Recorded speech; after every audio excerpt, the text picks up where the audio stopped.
I wanted a symbol of the future in the same way that, say, the pyramids are a symbol of the past.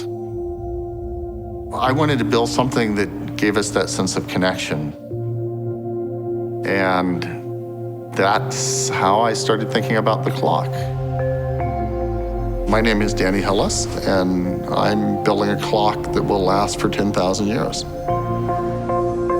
When I had been a kid, the future had been out in the year 2000. Even when it got to be in the 1990s, we were still sort of just imagining what the year 2000 would be like.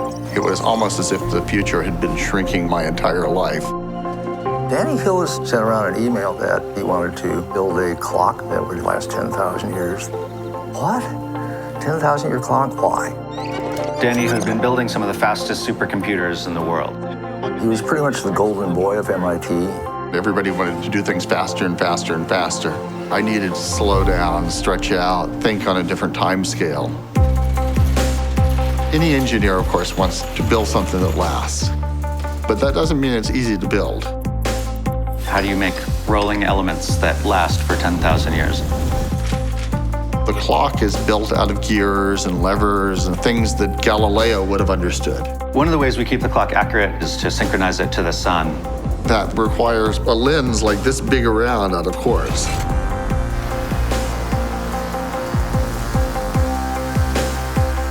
Then, exactly at solar noon, the chimes begin to play. The chime generator was developed by Brian Eno. They worked out a way of ringing 10 bells in a different sequence each day for 10,000 years. From the very beginning, I wanted to be able to make a little model of the clock. Our original prototype clock. And then make a bigger one, and make a bigger one, and make a bigger one. I realized that the clock couldn't go into a building. It had to be in a mountain.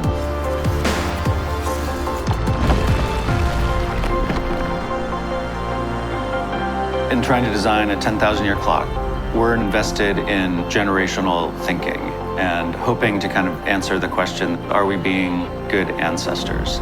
There is a problem of people not believing in the future. A long-term clock challenges those short-term civilizational stories. I'm very optimistic about the future. I'm not optimistic because I think our problems are small. I'm optimistic because I think our capacity to deal with problems are great.